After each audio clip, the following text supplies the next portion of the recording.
विलयन की जो सांद्रता है उसको व्यक्त करने की विधियाँ।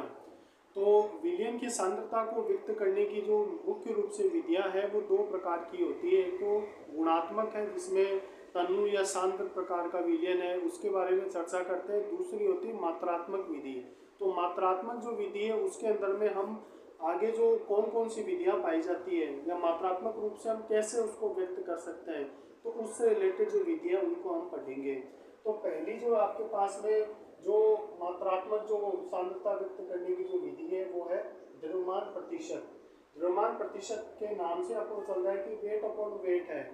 तो इसमें अवयव का जो द्रव्यमान प्रतिशत है वो अवयव का द्रव्यमान बटा विलयन का द्रव्यमान इंटू 100, तो इसके द्वारा व्यक्त किया जाता है। जैसे 100 ग्राम विलयन के अंदर में आपका 10 ग्राम ग्लूकोज घुला हुआ है तो उसको द्रव्यमान प्रतिशत से ज्ञात कर सकते हैं। सेकंड आता है आयतन प्रतिशत, वॉल्यूम अपॉन वॉल्यूम। तो इसको ज्ञात करने की जो सूत्र है वो है अवयव का जो आयतन प्रतिशत है वो अवयव का आयतन बटा विलयन का आयतन इंटू 100। तो 100 मिलीलीटर विलयन के अंदर में अगर 10 मिलीलीटर आपका एथेनॉल घुला हुआ है तो उसको इस विधि के द्वारा आप उसकी सांद्रता को व्यक्त कर सकते हैं।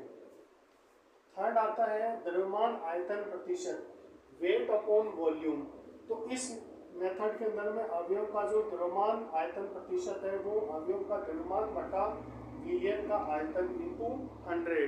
तो इसके अंदर में जो विलयन जो है वो 100 मिलीलीटर विलयन के अंदर में अगर 5 ग्राम आपका NaCl घुला हुआ है तो इस प्रकार से द्रव्यमान आयतन जो प्रतिशत है वो काम में लेना पड़ता है। जो दवाइयाँ फार्मेसी है उसके अंदर में इस मात्रा को आप काम में लेते हो, द्रव्यमान आयतन प्रतिशत को। इसके बाद में फोर्थ आता है पार्ट्स प्रति मिलियन, ppm भी जिसको कहते हैं अपन, पार्ट्स पर मिलियन। तो ये विधि तब काम में ली जाती है जब सांद्रता जो है वो लार्ज स्केल के ऊपर में आपको ज्ञात करनी हो। जैसे कि समुद्र के अंदर में जो नमक है या फिर ये पानी या हवा के अंदर में जो प्रदूषक है उनकी आप कंसंट्रेशन को व्यक्त करना चाहते हो तो उसके लिए ppm जो मात्रक है वो काम में लेना पड़ता है। तो ppm ज्ञात करने का सूत्र है अवयव के भागों की संख्या बटा विलयन में उपस्थित सभी भागों की कुल संख्या इंटू 10 की पावर 6। ठीक है, तो ये वाला ppm जो है वहां पर काम में लेंगे। फिर आ जाता है पांचवा। तो पांचवी विधि है मोल अंश या मोल फ्रैक्शन भी कहते हैं इसको, मोल भिन्न।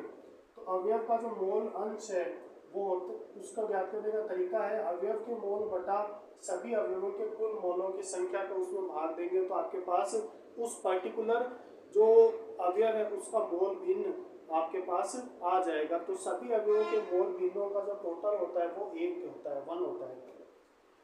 इसके बाद में जो छठी विधि है वो है मोलरता, कैपिटल M से भी इसको अपन लिख सकते हैं। मोलरता आप जानते हो विलय के मोलों की संख्या बटा विलयन का आयतन लीटर में। तो इस विधि के द्वारा इस सूत्र से आप मोलरता को आप ज्ञात कर सकते हो। फिर आ जाता है सातवीं विधि लास्ट, मोलरता, जिसको स्मॉल m से रिप्रेजेंट करते हैं। मोलरता को ज्ञात करने का सूत्र होता है विलय के मोलों की संख्या बटा, यहाँ पर विलायक आएगा, विलयन नहीं आएगा, बाकी सभी में विलयन आता है, इसमें सिर्फ और सिर्फ विलायक आएगा। तो विलायक का द्रव्यमान kg में